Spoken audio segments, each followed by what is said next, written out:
여러분, 우리 속담에도 이런 말이 있습니다. 급할수록 돌아가라, 급할수록 천천히 가라 하는 말이 있습니다.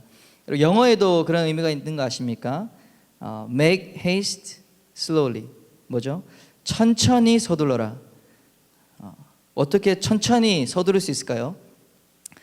급하면 급할수록 우리는 빠른 길을 찾아가야 할 텐데 왜 돌아가라고 그렇게 우리 동서고금을 막론하고 이런 말을 만들었을까요? 물론 이제 마음이 조급하면 심리적으로 압박을 받으니까 뭐 여러 가지 꼬이는 그런 일들을 여러분도 경험해 보셨을 것입니다. 뭐 급한데 빨리 가려고 하다 보니까 집에서 그 지갑을 안 가져와서 다시 돌아가게 되거나, 여러분 그런 경험 있으시죠? 할렐루야. 네, 저만 있는 것 같은데, 서두를수록 더 느려지는 이유를 이렇게 심리학적으로 여러분 뭐 경험하셨겠지만은 과학적인 실험으로 증명해낸 연구 사례가 있어서 소개해드리겠습니다.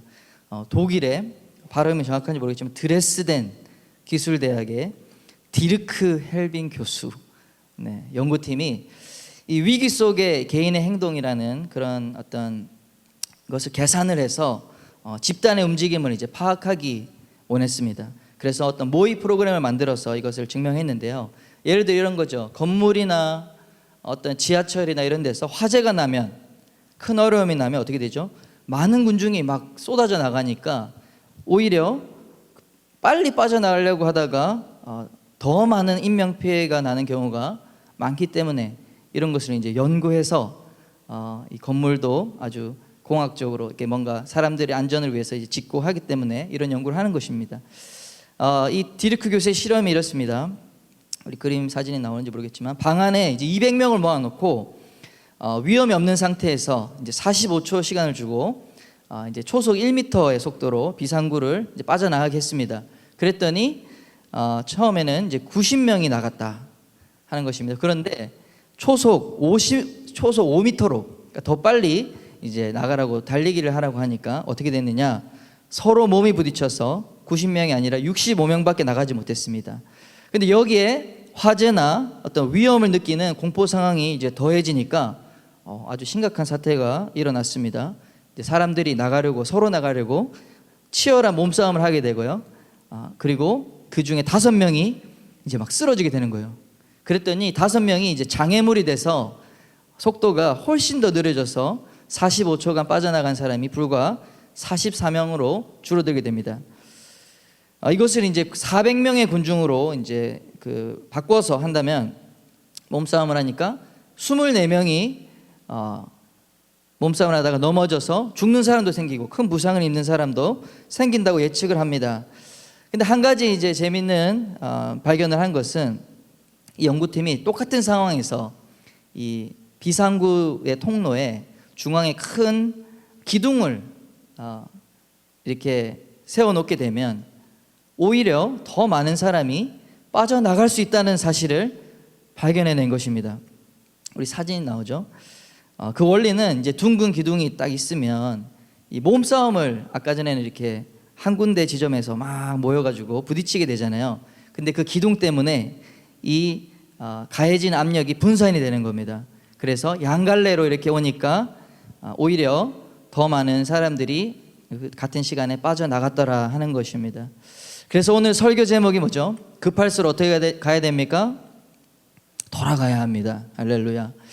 오늘 이제 본문을 보니까 참으로 마음이 급하신 분이 한 분이 나옵니다. 누구죠? 바로 누굴까요? 네, 아브라함의 아내 사레입니다. 약속을 따라서 믿음의 길을 갈 때 반드시 우리는 조급함이라고 하는 시험이 오게 되어 있습니다. 그러면 어떻게 우리는 이 조급함이라는 것을 극복을 하고 믿음의 길을 흔들림 없이 나갈 수 있을 것인가 하는 것이 오늘 말씀의 주제입니다. 우리 한 절씩 본문을 살펴봤으면 좋겠습니다. 우리 첫 번째 포인트를 한번 읽어볼까요, 같이? 시작. 하나님의 뜻을 급하게 단정짓지 마십시오. 여러분, 지난주에 아브라함의 이 내면에 겪은 그런 갈등에 대해서 소개했습니다. 영혼의 어두운 밤이었죠. 그런데 이번에는 그 시험이 누구에게 왔습니까? 바로 아내 사레에게 온 것입니다. 여러분, 믿음의 시험은 혼자만 잘해서 승리할 수 있는 게 아닙니다. 가까운 가족들, 또 함께하는 사람들이 함께 통과해야 하는 것입니다. 사례의 이름의 의미는 나의 공주 이런 뜻입니다. 나의 여자, 나의 여인. 이름만 봐도 사례가 어렸을 때부터 얼마나 애지중지 참 사랑을 받고 자라지 않았는가, 이런 추측을 해볼 수 있습니다. 우리 한국만 해도 뭐 100년, 200년 전에는 이름이 없는 여자도 있었잖아요. 뭐 누구누구 엄마로 불리거나, 그렇죠? 그런데 이때도 참 my princess, 그러니까 나의 공주 이렇게 불리던 사례였어요. 많은 사랑을 받았고 그런 면에서 이렇게 많은 큰 자존감, 높은 자존감을 갖지 않았을까 생각은 합니다. 그런데 이제 1절 말씀에 보면 아브라함의 아내는 사례는 어땠다고요? 출산하지 못하였다, 이렇게 기록합니다. 뭐 여러 번 얘기했지만 그 당시 문화적인 배경을 보면 결혼한 여성이 자녀를 낳지 못하는 것은 매우 수치스럽고 또 큰 모욕을 안고 사는 것이다 라고 했습니다. 생명을 잉태하고 출산하는 것은 하나님의 은총이라고, 축복이라고 믿었기 때문에 더더욱 그런 것이죠. 출산하지 못한다는 것은 그만큼 이 당시의 여자들에게 있어서 큰 아픔과 상처가 되었을 것입니다. 이 높아진 자존감이 자신의 어떤 현실의 모습 때문에 더욱더 비참하게 짓밟히는 그런 시련을 겪지 않았는가 생각을 합니다. 주의 깊게 보시면 이 기록이 처음이 아니에요. 16장에서 최초로 아브라함이 등장하는 11장에도 이 말씀이 나옵니다. 창세기 11장 30절에 보면 사례는 임신하지 못함으로 자식이 없었다라는 것이 아브라함을 부르기 전에 가족을 소개하는데 뜬금없이 들어가죠. 제가 웨이메이커 시리즈 1에서 이 얘기를 했습니다. 그래서 창세기 11장과 16장을 비교해서 우리가 좀 살펴봐야 되는데요. 일단 11장에서 16장까지의 시간이 약 10년이 흘렀어요. 10년 전에 자녀가 없는 아브라함에게 찾아와서 큰 조상이 되리라, 큰 민족의 조상이 되리라, 이 하나님의 약속은 아브라함만 기뻤겠습니까? 그의 아내 된 사라에게도 큰 위로와 소망이 되었던 소식이었을 것입니다. 자녀를 주십시오 이렇게 한다는 것은 다시 말해 아브라함과 사라의 부부에 있어서 가장 간절한 꿈이었고, 그렇죠, 자녀를 출산하는 것이 곧 하나님의 은혜를 입는 그런 일을 뜻하는 것이었습니다. 사랑하는 여러분, 여러분에게 어떤 간절한 꿈이 있으십니까? 하나님께 구하는 가장 간절한 기도 제목이 여러분에게 있으시죠? 원하는 학교, 또 자격증, 직장, 사업, 연애와 결혼, 건강, 가족, 우리 인생에 꼭 이루어져야만 하는 그런 일들이 있습니다. 한 가정 한 가정을 지날 때마다 우리에게는 하늘의 축복이 꼭 필요합니다. 예를 들어 농부에게는 적당한 비와 또 바람과 햇빛이 있어야 이 농사를 잘 짓게 되는 것입니다. 아무리 농부가 성실하게 일한다고 해도 가뭄이 들면 어쩔 수 없는 것입니다. 인간은 스스로 모든 것을 컨트롤할 수 있다고 생각하는 그 교만과 착각에서 벗어나야 하는 것입니다. 이 자녀를 낳지 못하던 사례에게 여호와 하나님께서 찾아오셔서 너로 큰 민족을 낳는 그런 복을 주겠다라고 하셨어요. 그리고 그 약속의 길을 따라 걸어갔습니다. 남편과 함께 익숙한 고향을 떠났고요. 또 익숙한 그런 사는 사람들, 가족들, 친척들을 다 떠났습니다. 또 가난 때문에 이집트로 이민도 가기도 했고, 또 거기서 이집트 왕에게 너무 이쁘다고 또 팔려가기도 했고, 다시 돌아오기도 했고, 별일을 다 겪었죠. 또 우리 남편은 그 롯을 찾아오기 위해서 전쟁에 참여해서도 죽을 뻔했고, 남편 일을 과부가 될 뻔도 했었고요. 이 모든 과정을 통해서 아브라함의 아내 사레는 무엇을 기다렸습니까?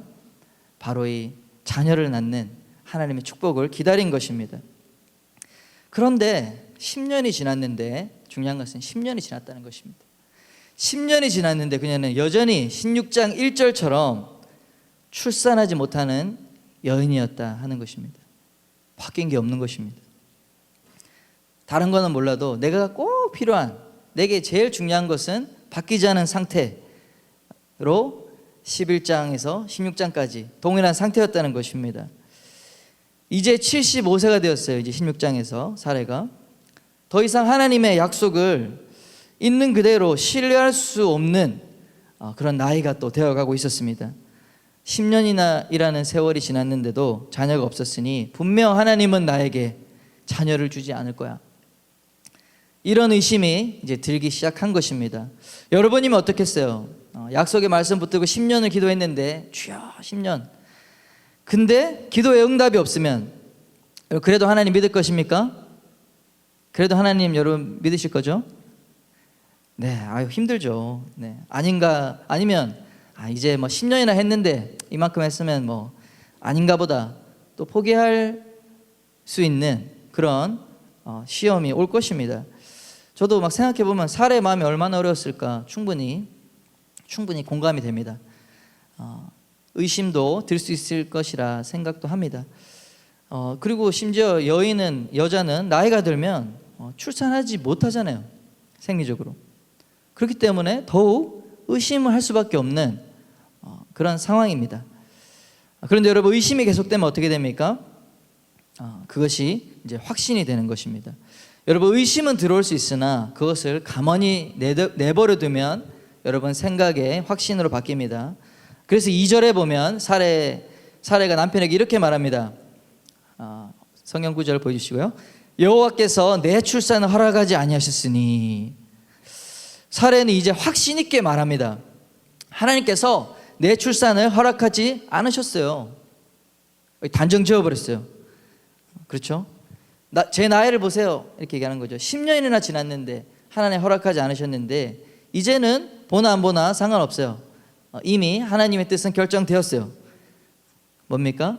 하나님의 뜻을 자신의 자의적인 판단으로 단정지어 버린 것입니다. 왜 갑자기 사례는 10년 동안 잘 왔는데 하나님께서 자녀를 주지 않는다고 스스로 판단해 버렸을까요? 우리 그 다음 사례 행동에서 우리가 좀 이유를 추측해 볼 수 있습니다. 우리 2절 말씀을 보면 원하건대 내 여종에게 들어가라. 중반에 내가 혹 그로 말미암아 자녀를 얻을까 하노라 이렇게 하죠. 사례에게 이제 하갈이라고 하는 여종이 있었어요. 그래서 지금 사례는 자기는 아이를 낳을 수가 없으니 남편이 나의 여종 하갈과 잠자리를 해서 내가 자녀를 얻으리라 하는 목표를 지금 이야기하고 있는 것입니다. 그런 의지를 얘기하고 있습니다. 무엇이죠? 사례가 자녀를 너무너무 간절히 원했다는 것을 여러분 볼 수 있지 않습니까? 이것을 보면 한순간도 그거에 대해 꿈을 포기하지 않았어요. 내 평생에 이 자녀를 품에 안고 키우고 싶은 열망이 너무도 뜨거운 것이었죠. 그런데 현실의 문이 열리지 않고 이제 나이가 들어갔던 것이죠. 점점 마음이 어떻게 될까요? 조급한 마음, 조급해지게 되는 것입니다. 이 원하는 것을 얻고 싶은 마음이 클수록 되게 우리는 조급한 마음이 생기기 마련입니다. 그 결과 사례는 이제 감정적인 판단을 하기 시작하고 또 남편에게 그것을 감정적인 확신으로 또 남편에게 잘못된 요구를 이제 행동을 요구하게 되는 것입니다. 사랑하는 여러분, 하나님의 응답이 더디 올 때에 이것이 마침표인가, 찍히는 마침표인가, 아니면 쉬라고 하시는 쉼표인가, 우리는 판단하기가 어렵습니다. 쉼표가 길어져서 마침표 같이 보일 때 우리 마음에 의심이 들 수 있습니다. 그런데 의심이 확신으로 바뀌기 전에 하나님께 여러분 기도로 나아가야 되는 거죠. 있는 그대로. 지난주에 말씀 보신 것처럼 우리 아브라함은 그렇게 했어요. 창세기 15장 8절에 우리가 보지 않고 건너갔지만 아브라함은 하나님께서 자신에게 가나안 땅을 주시기로 했다고 하면서 말씀해 보시면 증거를 요구합니다. 내가 이 땅을 소유로 받을 것을 무엇으로 알리까? 그러니까 하나님께서 이제 양과 소와 염소와 이 비둘기를 반을 쪼개서 갈라서 이제 펼쳐 놓으라 했더니 하나님의 불이 탁 지나가면서 하나님이 하나님의 응답을 해주시면서 자, 이것으로 너와 내가 계약을 맺겠다. 하나님이 증거를 보여주신 것이죠. 증거를 달라고 하는 아브라함의 응답에, 아브라함의 기도에. 마찬가지입니다. 사랑하는 여러분도 하나님의 약속이 의심이 들 때, 내가 무엇을 확신할 수 있을까? 이런 마음이 들 때 여러분, 그 의심을 가만히 놔두면 확신이 됩니다. 우리가 하나님께 대신에 증거를 구할 수 있어야겠어요. 여러분, 이 증거를 구하는 게 아브라함뿐만 아니라 이스라엘의 사사 기드온도 이 전쟁 앞두고 너무 두려웠는데 하나님께 응답을 구하잖아요. 뭘로? 양털 뭉치로. 양털 뭉치에 물이 젖으면 하나님 뜻이고 뭐 마르면 하나님 뜻이고 이러면서 증거를 구했어요. 그랬더니 어떻게 합니까? 하나님이 무시했습니까? 응답해 주셨습니다. 또 모세도 어떻습니까? 모세도 하나님 두렵습니다, 못하겠습니다 하니까 이 증거들을 보여주시지 않았어요. 않았습니까? 여러분도 우리도 이 시간이 길어지면, 인내의 시간이 길어지면 조급함이 들고, 또 나는, 다른 사람은 다 하나님의 계획 가운데 있는데 나 혼자는 마치 하나님의 계획에 나는 제외되어 있는 사람 같아. 나는 하나님의 약속하신 축복에 나는 적용이 안 되는 사람 같아. 이런 두려움이 들 때가 있습니다. 그때 여러분, 기도의 자리로 나아가서 하나님께 증거를 요구하시는 여러분 되기를 바랍니다. 예레미야서 33장 3절에 이렇게 말씀합니다. 너는 내게 부르짖으라. 내가 내게 응답하겠고 내가 알지 못하는 크고 은밀한 일을 내게 보이리라. 아멘이십니까? 이 말씀을 붙들고 기도하는 자가 하나님의 기이한 응답을 경험하게 될 것입니다. 여러분, 감정이 솟구쳐 올라올 때가 있어요. 그때 가능한 아무런 결정도 하지 않기를, 그런 아무런 결정을 하지 않는 결정을 하시기를 바랍니다. 지혜로운 결정은 아무것도 안 하는 게 지혜로운 방법입니다. 또 가능하면 그런 막 이 부정적인 감정이 솟구쳐 올 때 가능하시면 아무 말 안 하는 게 옆에 있는 사람에게도 또 자신에게도 도움이 됩니다. 이 사례가 이 감정 충만하여 남편에게 뭐라고 했죠? 내 여종에게 들어가. 내 여종과 잠자리를 해. 이렇게 했더니 아브라함의 반응이 어떻게 됐죠? 2절 후반에 보면 이렇게 말합니다. 아브라함이 사례의 말을 어떻게 해요? 들으니라. 아브라함이 사례의 말을 듣고 잘못된 선택을 하고 말았습니다. 여기서 우리가 알 수 있는 사실이요, 남편과 아내는 서로에게 공감해 줘야 됩니다. 그런데 주 안에서 해야 한다는 것입니다. 기준이 되시는 하나님이 없는 공감은 결국 서로에게 큰 상처와 고통을 남긴다는 것입니다. 아브라함이 여기서 이렇게 사례의 아픈 마음을 공감을 해주고 그렇게 감정적으로 품어주되 사례의 뜻에 이끌려 가서는 됩니까, 안 됩니까? 네, 안 되었죠. 위로는 하되 하나님의 뜻을 의심하지 말고 하나님 앞에 기도하자고, 또 한 번 더 믿어보자고 이렇게 격려했어야 됩니다. 아브라함은 사랑하는 아내의 아픈 마음 위로해 주다가 결국에 큰 실수를 하게 되었습니다. 사랑하는 여러분, 내 생각이 또 행동이 가족과 타인에게 큰 영향을 미치게 됩니다.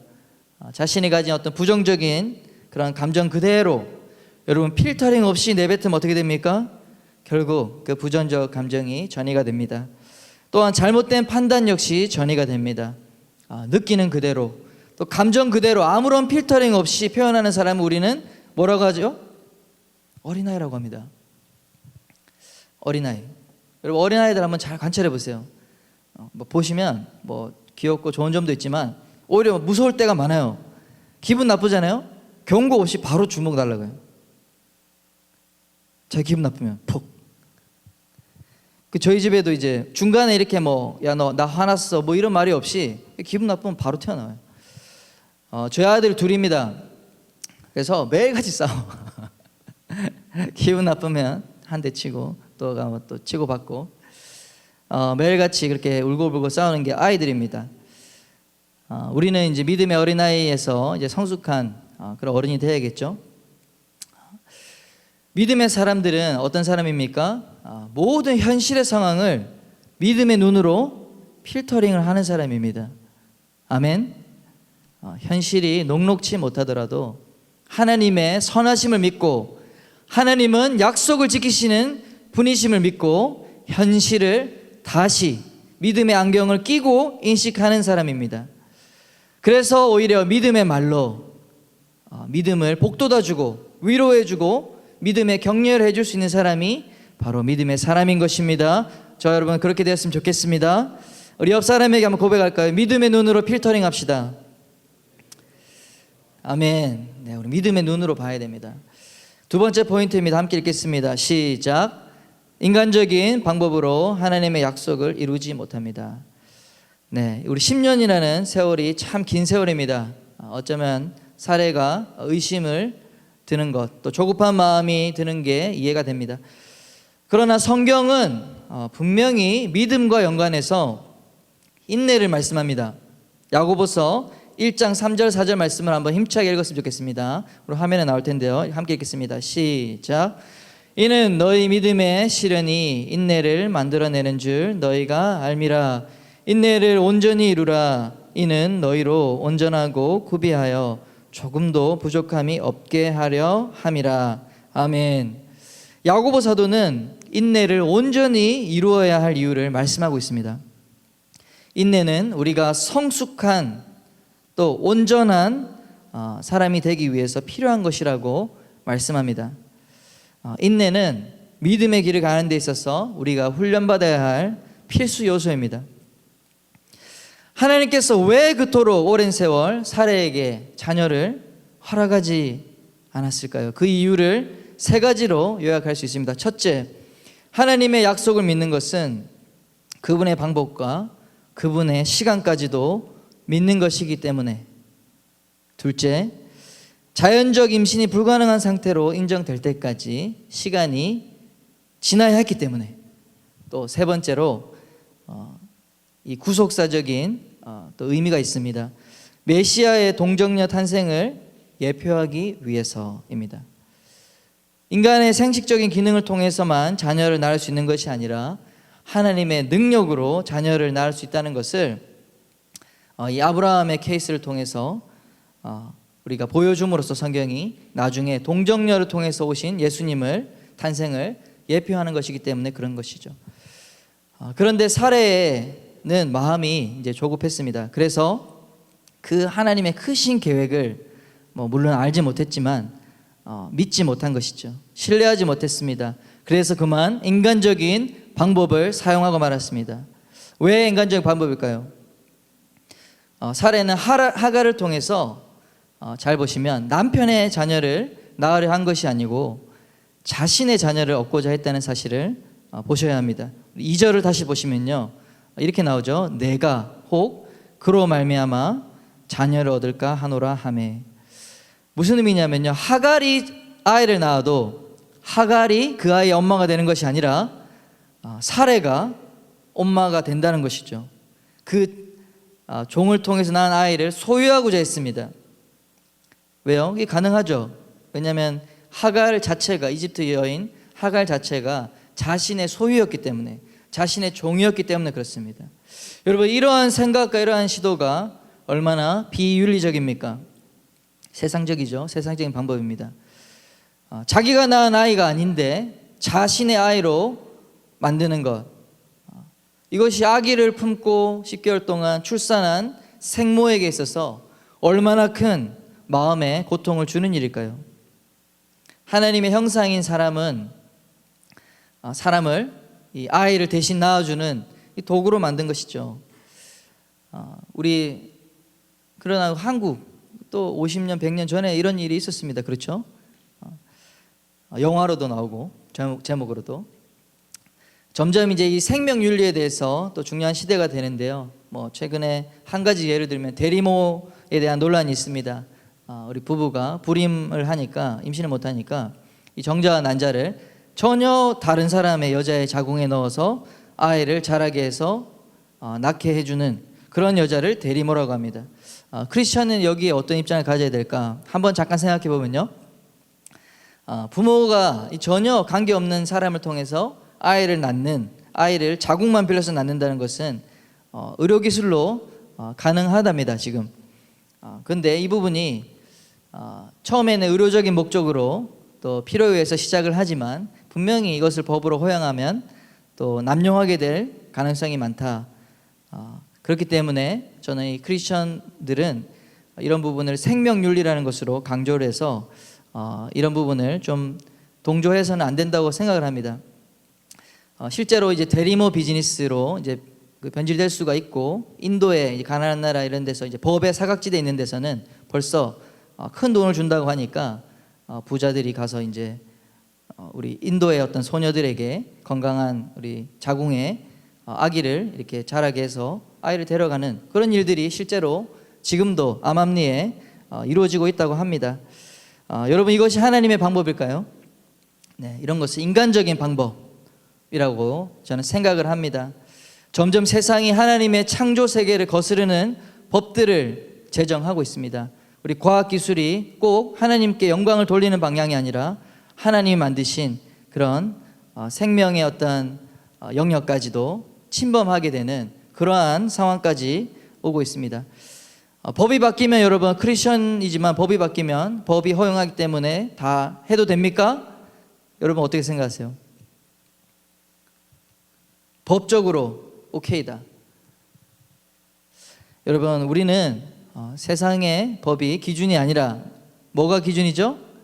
우리는 하나님의 말씀. 크리스천들은 바로 이 하나님의 말씀의 법을 따르는 자들임을 여러분 꼭 기억하시고, 우리가 어떤 일이 있어도 이 기준을 정해야 되죠. 하나님의 방법과 우리 인간의 방법, 또 윤리적이고 또 성경적인 그런 방향을 향해서 우리가 나아갈 때, 그런 부분들을 우리가 고수해 나갈 때 이 세상에 교회가 무슨 역할을 합니까? 빛과 소금의 역할을 하는 것인 줄 믿습니다. 그래 세상이 그 빛을 보고 거기로 오게 되는 것이죠. 기준을 잡아주게 되는 것이죠. 사례가 살던 그 당시에도 분명히 이런 관습이 있었을 것이에요. 여종을 통해서 아이를 낳는. 그러나 결코 하나님이 기뻐하는 방법이 아니었습니다. 사례의 이 조급한 마음은 결국 하나님의 방법을 신뢰하고 하나님이 일하실 것을 인내하지 못한 것입니다. 오히려 이제 인간의 방법으로, 스스로의 지혜로, 스스로의 어떤 능력과 경험으로 자녀를 얻고자 한 것일 뿐이죠. 하나님의 사람이 세상의 방법을 사용한 것입니다. 그 결과는 아주 고통스럽습니다. 세 번째 포인트에서 한번 살펴보겠습니다. 한번 같이 읽겠습니다. 시작. 인간적인 방법은 인간적인 결과를 낳습니다.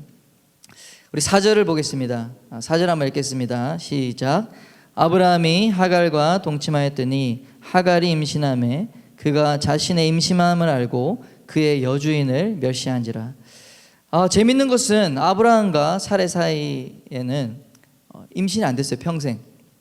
근데 하갈과 동침했더니 곧바로 임신했더라.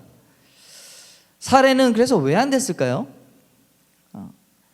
이제 어느 시점까지는 임신이 안 되는 것이 하나님의 뜻이었기 때문에 그런 거죠.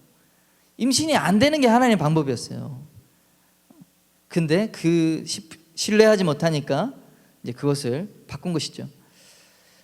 하갈이 임신한 이후에 상황이 아주 특이하게 전개가 됩니다. 사레가 하나님을 불신하고 인간적인 방법을 선택했더니 어떤 결과가 이제 사레가 맞이하게 됐나요? 5절과 6절을 종합하면 이렇습니다. 첫째로 여종에 불과한 하갈로부터 멸시를 받게 됩니다. 전혀 사레가 기대하지 않았던, 또 기대하지 못했던 일이 나타나게 된 것입니다. 종이 주인의 자녀를 품으니까 이제 본처보다 더 큰 영향력을 가지고 멸시를 하기 시작한 것이죠. 스스로 생각하기를 더 이상 나는 사레의 종이 아니다 라고 한 것이죠. 우리 둘째는 5절을 한번 읽겠습니다. 시작. 사레가 아브라함에게 이르되 내가 받는 모욕은 당신이 받아야 옳도다. 내가 나의 여종을 당신의 품에 두었거늘 그가 자기의 임신함을 알고 나를 멸시하니 당신과 나 사이에 여호와께서 판단하시기를 원하노라. 아브라함에게 도리어 자신의 책임을 어떻게 하죠? 전가합니다. 네, 여기서 우리 인간의 이 본성을 좀 봐야 됩니다. 큰 소리를 치지 않습니까? 할렐루야. 어떻게 저 니은요 니은이 나를 멸시하다니 다 니 때문이야, 다 당신 때문이야. 저는 이게 막 이 서라운드로 막 들리더라고요. 여러분, 다 니 때문이야 이런 말 하시면 안 됩니다. 여러분, 실수할 수 있지만 실수하고 나서 다 니 때문이야 이렇게 하면 어떻게 됩니까? 이제 돌이킬 수 없는 관계가 될 수 있어요. 근데 실수를 하더라도 다 나 때문이야 하면 어떻게 되죠? 회복되고 다시 변화될 수 있습니다. 보세요. 당신과 나 사이에 이렇게 얘기합니다. 사례가 당신과 나 사이에 여호와께서 판단 하시리라 이렇게 얘기하는데, 생각해 보세요. 그 하나님 판단하시면 사례가 잘했다고 할까요? 아니잖아요. 근데 이때부터 하여간 싸울 때는 목소리 크고 하여간 그런 사람이 이제 이기는 것이었나 봅니다. 이 적반하장, 이 내로남불, 이것은 만국 공용어예요. 하나님을 이름을 들이대면서 막 자기가 잘했다고 남편에게 막 잔소리를 하고 막 하고 있어요. 이제 6절도 읽어보겠습니다. 6절 제가 읽어드리겠습니다. 많이 읽으셨으니까. 아브라함이 사레에게 이르되 당신의 여종은 당신의 수중에 있으니 당신의 눈에 좋을 대로 그에게 행하라 하매 사레가 하갈을 학대하였더니 하갈이 사레 앞에서 도망하였더라. 결국 또 자신의 여종이었던 하갈을 어떻게 하죠? 학대를 해요. 학대죄를 짓습니다. 학대하니까 또 하갈이 사레의 학대를 견디다 못해 도망칩니다. 임신한 배를 붙잡고 정처 없이 도망가는 것입니다. 이게 다 뭐죠? 인간적인 방법은 인간적인 열매를 맺는다는 것입니다. 자, 이제 아브라함의 입장에서 보겠습니다. 아브라함은 어떻나요? 아브라함이 이제 아내 사레의 말에 감정적으로 공감해주고 사랑하니까, 그리고 심지어 이런 인간적인 방법을 제시했는데 동의까지 해줬어요. 얼마나 그 개인의 입장에 보면 아브라함이 남편으로서 아내에게 잘한 거 아닙니까? 오늘날 관점으로 보면. 여러분, 그렇지 않습니까? 그런 남편 만나고 싶지 않습니까? 내가 잘못했지만 나의 말을 끝까지 위로해주고 동의해주는, 내 편 대해주는 사람을 여러분 원치 않으시나 보죠? 네, 할렐루야. 네, 믿음의 사람을 원하는 줄 믿습니다. 그래서 그렇게 이제 동의까지 해줬는데 어떤 결과가 초래됐는가? 여러분, 충격적입니다. 남자 여러분들 잘 보십시오. 남자 여러분들 정신 바짝 차리십시오. 여기서 어떻게 됐느냐? 어떻게 됐죠?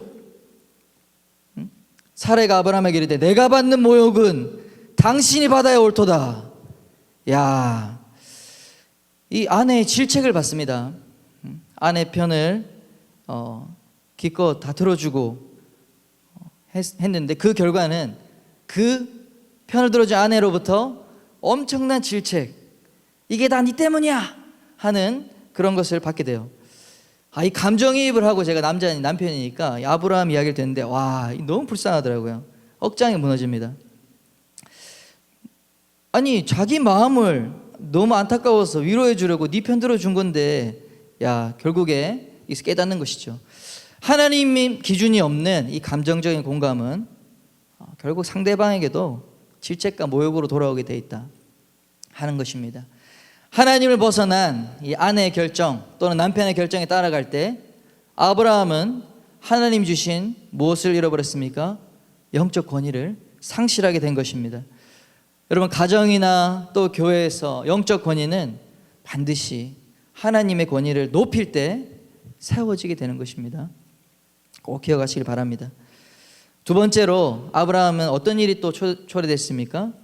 이 하갈의 학대를, 또 이 아내 사레의 이 간청과 또 핍박에 또 못 이겨서 용인을 하게 돼요. 뭐죠? 하갈은 사실 자신의 두 번째 아내 아닙니까?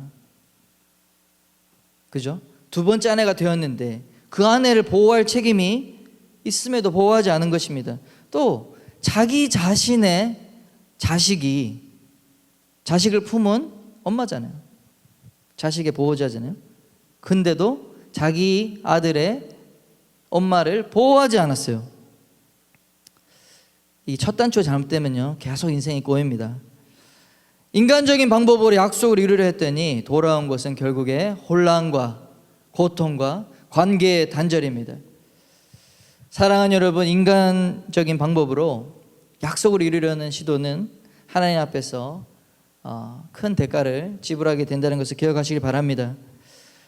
사례 역시 하갈을 아브라함에게 준 것이 영적 의미로 볼 때 오히려 자신의 어떤 아내로서의 지위를 종에게 내어준 결정이었어요. 그리고 자기가 도리어 종의 자리로 내려오게 되었다는 것을 자기는 모르고 그렇게 결정을 하게 된 것입니다. 여종을 통해서 자신의 아이를 가지려고 했던 그 계획이, 인간적인 계획이 얼마나 큰 착각이었는지 그녀는 깊이 깨닫게 되었을 것입니다. 인간사가 자신의 뜻과 계획대로 안 되는 것이죠. 사랑하는 여러분, 하나님의 약속이 더디 이루어지는 것 같을 때 우리 마음에 반드시 뭐가 찾아온다고요? 조급함에 시험이 찾아옵니다. 내 친구들은 벌써 졸업했는데, 취업했는데, 내 친구는 누구는 시험에 통과했는데 나는 이 나이가 될 때까지 왜 제자리 걸음일까? 이런 생각이 드시는 분 혹시 있습니까? 제자리 걸음이에요. 다른 사람은 빨리 가는 것 같은데 나는 왜 이렇게 속도가 느리죠? 왜 나는 이렇게 어렵고 힘든 가정에서 태어나게 하셔서 이런 다른 사람 겪지 않는 아픔과 어려움을 겪어야 합니까? 왜 나는 부모님께 이 건강한 몸을 물려받지 못했습니까? 또 명석한 머리를 물려받지 못했습니까?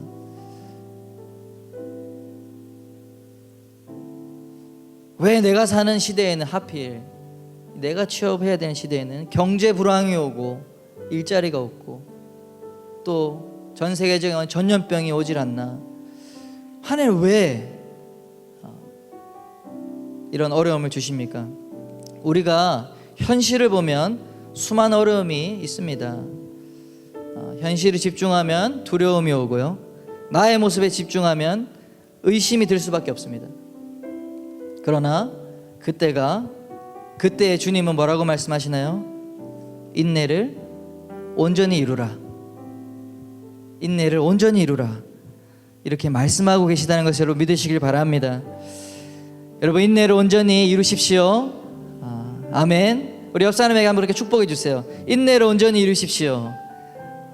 네, 우리가 어렵고 힘든 상황 가운데 인내가 필요해요.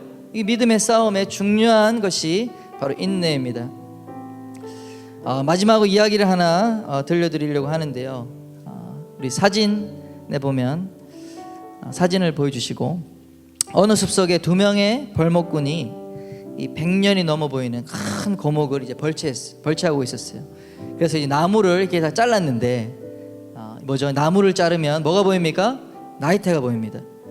나이테에서 여러분 나이테를 연구해 보면 이 나무의 생애를 알 수 있는 거 아세요? 이 나이테를 보고 이 재밌는 점을 발견한 겁니다. 나이테 모양의 중간의 지점에 아주 얇은 그 나이테 이제 테두리가 나 있는 것을 보면 5겹이 5줄이 아주 얇아요. 그래서 한 이 벌목꾼이 이렇게 얘기했습니다. 혀를 차며 말했습니다. 찌찌찌. 이 나무는 5년간 이 가뭄 기간 동안 전혀 자라지 못했네요. 이 가뭄이 오니까 자라지 못한 거죠. 이게 1년에 하나씩 테두리 쳐지는데 아주 얇게 조금밖에 안 자란 겁니다. 근데 이제 다른 벌목꾼이 이제 다른 시각에서 이렇게 말했습니다.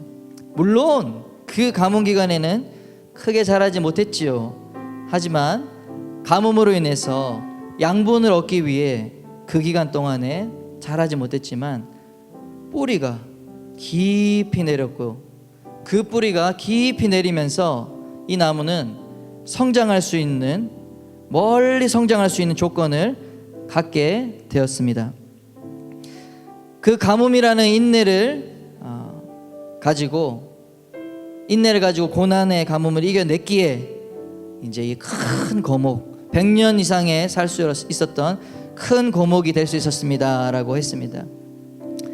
이 5개의 좁은 테두리 바깥에는 이제 큰 테두리 하나가 엄청 크게 이제 나 있는 거죠. 그것이 바로 이 증거입니다라고 하는 것입니다. 할렐루야. 사랑하는 여러분, 주님의 일하심이 보이지 않아도 우리를 위해서 일하고 계심을 믿으시길 바랍니다. 여기 우리 그 표에 보면 사진 그림 있죠? 네, 나무 밑에 결실을 맺고 있는데 밑에 뿌리가 이렇게 많이 있습니다. 근데 그 뿌리는 눈에 보인다 안 보인다? 안 보입니다. 우리 인생이 가뭄이 바짝 타들어가는 그런 인생의 시즌을 인내해야 우리가 더 깊이 뿌리 내리게 되는 줄 믿으시길 바랍니다. 하나님이 저 여러분을, 당신을 시냇가에 심기운 나무와 같이 열매 맺게 하실 것을 믿습니다. 많은 사람에게 정말 열매를 내어주는 사람이 되게 하실 줄 믿습니다. 우리 한번 그렇게 선포하겠습니다. 나를 통해, 우리 더 크게, 나를 통해 내 가족이 복받게 될 것입니다. 나를 통해 내 이웃이 복받게 될 것입니다. 마지막으로 나를 통해 이 민족이 복받게 될 것입니다. 아멘. 그것이 저와 여러분의 부르심인 줄 믿으시길 바랍니다. 아멘. 하나님께 영광의 박수 올려드리겠습니다. 할렐루야. 주님이 반드시 그 일을 이루실 것입니다. 우리 함께 일어나셔서 그 믿음으로 반응하시는 분들 일어나셔서 함께 나의 가는 길 찬양하고 주님께 나갔으면 좋겠습니다. 나의 가는 길, 나의 가는 길 주님 인도하시네. 그는 보이지 않아도 날 위해 일하시네. 주 나의 인도자 항상 함께 하시네. 사랑과 힘 베푸시며 인도하시네.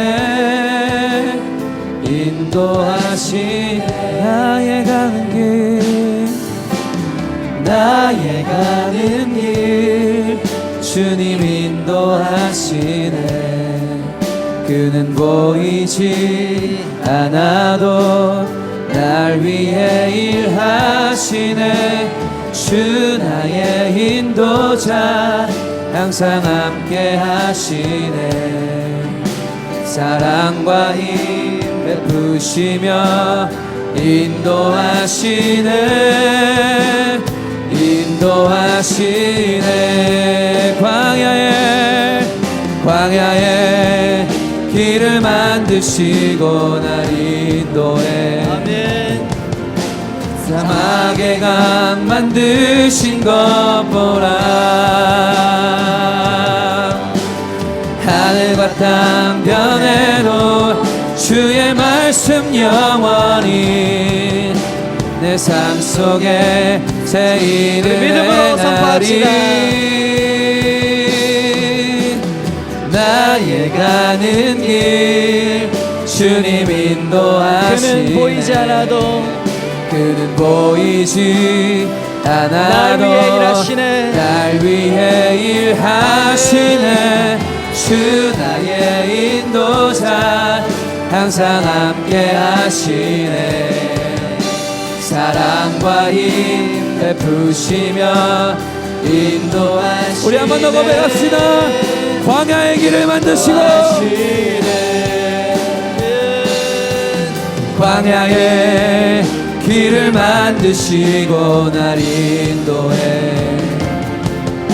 사막의 강 만드신 것 보라.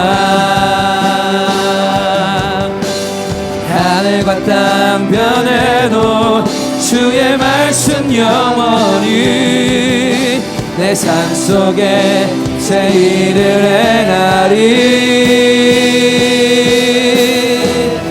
나의 가는 길 주님 인도하시네. 그는 보이지 않아도 날 위해 일하시네. 주 나의 인도자 항상 함께 하시네. 사랑과 이 베푸시며 인도하시네. 인도하시네. 나의 이는 너희의 믿음의 시련이 인내를 만들어내는 줄 너희가 알미라. 인내를 온전히 이루라. 이는 너희로 온전하고 구비하여 조금도 부족함이 없게 하려 함이라. 우리 청년의 시절에 또 이곳에 있는 모두 예배자들 가운데 우리 인생길 가운데 믿음의 시험은 한 번만 오는 것이 아닙니다. 여러 번 옵니다. 이것이 지나고 끝난 줄 알았는데 또 옵니다. 그런데 그런 여러 가지 과정들을 통해서 주님이 우리에게 원하시는 것은 우리로 온전하고 구비하여 조금도 부족함이 없는 사람이 되게 만들어가는 과정이라는 것을 여러분 믿으시길 바랍니다. 하나님 우리에게 큰 축복을 주었을 때 하나님이 우리가 교만하지 않고 우리 그 축복으로 말미암아 또 넘어지지 않도록 하나님이 지금 뿌리를 깊이 내리는 과정이에요. 흔들리지 않도록, 바람에 흔들리지 않도록, 내가 큰 명예를 주고 돈을 줘도 흔들리지 않도록 하나님만 바라보고 끝까지 하나님의 길을 가고 끝까지 하나님의 선하신 뜻을 이루는 자로 살아갈 수 있도록 뿌리를 깊이 내리는 과정인 것을 여러분 믿으시길 바랍니다. 이 말씀 붙들어 기도합시다. 주님 인내할 수 있는 믿음 주시고 아버지 하나님 의심될 때마다 하나님 기도의 자리로 나아가 주님 앞에 주님 모든 것을 내려놓는 저희가 되기 원합니다. 하나님과 예배자로 평생 살기를 결단합니다. 하나님 예배 가운데 주님을 붙들고 약속을 붙들고 나아가겠습니다. 우리 그런 마음으로 믿음의 인내를 구하며 하나님 인내를 더해 주십시오. 우리 주여 이름 외쳐 기도합시다. 주여 주여 아버지 우리 사랑하는 우리들 가운데 하나님 주님의 선하심을 신뢰하게 하십시오. 의심이 들고 두려움이 올 때 조급한 마음이 아니라 하나님을 바라보게 하여 주십시오. 주님 믿음의 시험을 온전히 이루게 하십시오. 인내를 온전히 이루라 하신 하나님 아버지 이 인내를 통하여 우리가 더욱더 하나님 큰 고목이 되고 하나님 많은 사람들에게 참된 생명을 주고 참된 안식을 주고 축복을 흘려보내는 사람으로 아버지 하나님 우리를 만들어 주실 것을 믿습니다. 아버지여 아버지 힘을 주시고 주님 흔들리지 않게 하시고 담대함을 주시고 아버지 아브라함의 믿음의 여정과 같이 사례와 같이 아버지 하나님 인간적인 방법으로 속지 않게 하시고 주여 끝까지 하나님의 증거를 따라 약속을 따라 나아가는 자가 되게 하여 주옵소서. 주여 아버지 아멘. 우리 또 기도하겠습니다. 우리가 인생을 살아가면서 수많은 결정을 해야 됩니다. 그 가운데 우리가 크리스천으로서 반드시 목적도 중요하지만 우리는 하나님의 방법을 선택해야 될 줄 믿습니다. 우리가 반드시 하나님이 기뻐하시는 방법을 선택해야 돼요. 그것이 우리에게 불이익이 된다 할지라도 우리 크리스천은 과정이 중요한 사람들입니다. 정말 하나님 앞에서 우리의 신앙적 양심을 정말 타협하지 않는 그러한 선택들 결정들 우리 여러분의 사업 가운데 여러분의 또 학업을 하고 있습니까? 또 여러분들이 인생의 여러 가지 준비를 하는 가운데 정도로 걸을 수 있도록 우리 기도합시다. 우리 그렇게 하는 것이 믿음이고 그것이 용기가 필요한 것 아니겠습니까? 세상 사람들이 다 이렇게 한다 할지라도 우리 그리스도인들이 하나님의 온전한 방법을 쫓아서 정말 하나님의 뜻을 이룰 수 있도록 그렇게 하기 위해서 우리 믿음이 부어져야겠습니다. 우리에게 혹시 인간적인 방법을 선택해서 우리 가운데 많은 결과가 있었다면 회개하면 됩니다. 회개하고 다시 시작하면 됩니다. 하나님 도와주십시오. 하나님 용서해 주십시오. 주님이 우리 가운데 자유케 해주시고 우리 가운데 치료해 주시고 회복시켜 주실 것입니다. 주님의 이름 부르며 주님, 주의 방법을 따라 믿음의 방법, 인간적인 방법이 아니라 하나님의 방법과 하나님의 수단을 따라서 우리가 선택하는 우리들 되게 해달라고 우리 기도하며 나아가겠습니다. 주여, 주여,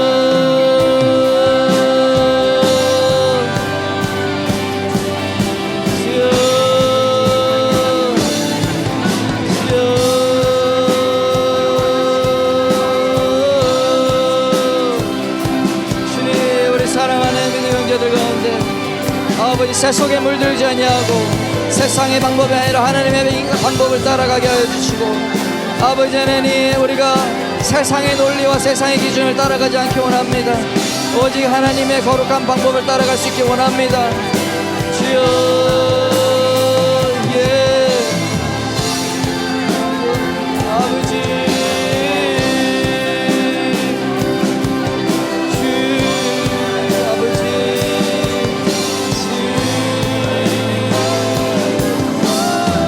우리 사람들을 위로하고 아버지 하나님, 약한 자를 보호하고 보호와 가부를 돌봐주는 하나님 기뻐하시는 일을 선택하게 하시고, 아버지 하나님, 우리가 수많은 결정 가운데 아무리 마음이 조급하다고 해서 하나님의 방법을 거절하지 않게 해주십시오. 정직과 공의와 사랑으로 결정하게 해주십시오. 아버지 하나님, 우리가 타협하지 않게 원합니다. 정직을 타협하지 않게 원합니다.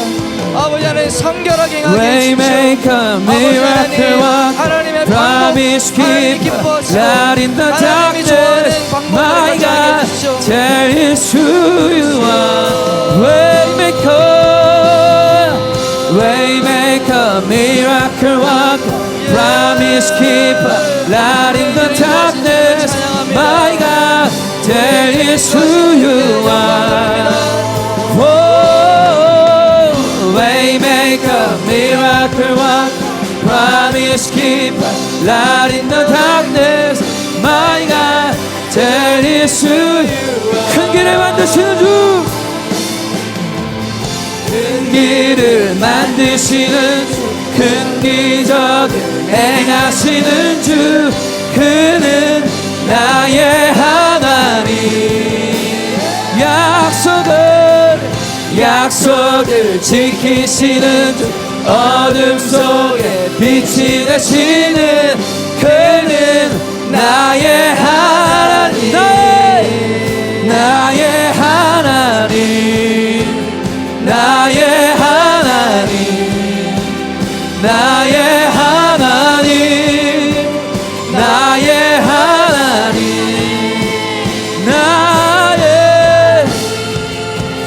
나의 하나님, 나의 하나님. 우리의 길을 만드십니다.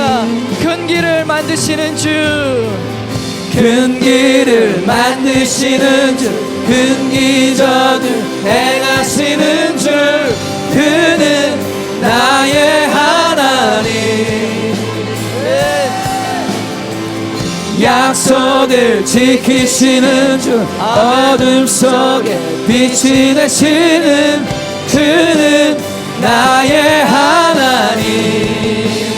나의 하나님, 나의 하나님, 나의 하나님, 나의 하나님이십니다. 하나님, 나의 하나님, 나의 하나님, 나의 선포합시다. 하나님, 주님 나의 하나님이십니다. 나의 하나님, 나의 하나님, 나의 하나님, 나의 하나님, 아멘. 나의 하나님, 나의 하나님, 나의 하나님, 나의 하나님, 나의 하나님, 나의 하나님. 아멘, 아멘. 오 하나님 아버지,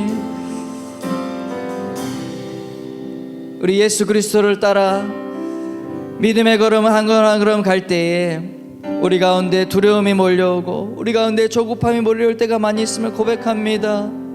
하나님, 우리의 연약함을 불쌍히 여겨 주옵소서. 우리가 도피하고 싶을 때에, 이제는 포기하고 싶을 때에 하나님 그때마다 우리에게 찾아오셔서 우리를 믿음의 길로 붙잡아 주시는 그 하나님의 은혜를 감사드립니다. 하나님의 그 사랑에 감사드립니다. 주여, 우리가 끝까지 포기하지 아니하고 아버지여 주님, 조급할 때에 하나님, 선하신 하나님을 끝까지 기억하고 나아가는 저희들 되겠습니다. 하나님이 우리에게 선하십니다. 하나님이 어떤 상황 가운데도 우리에게 선하신 나의 하나님이심을 고백합니다. 믿습니다.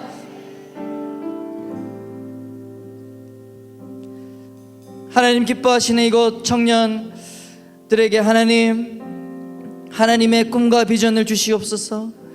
하나님 또한 그 꿈을 이루시는 분이 하나님이신 것을 믿고 아버지, 신실하게 예배하며 신실하게 그 자리를 지키는 자들이 되게 하여 주옵소서. 하나님의 때에 반드시 주님의 뜻을 이루실 것입니다. 우리를 하나님 축복의 통로 삼으실 것입니다. 아버지, 이제 오랜 기도에 응답하여 주옵소서. 아버지, 하나님 길을 열어 주옵소서. 하나님 마음껏 우리를 통해서 복을 주시는 그 하나님의 놀라운 계획이 이루어지게 하여 주옵소서. 이곳 포항도성이 우리로 말미암아 주님 빛을 받기 원합니다. 아버지, 이 나라의 민족 가운데 하나님 이제는 우리를 통하여 주님 축복이 흘러가기 원합니다. 예수 그리스도의 생명이 흘러가기 원합니다. 오 아버지 하나님, 우리를 사용하여 주옵소서. 기쁨의 교회를 사용하여 주옵소서.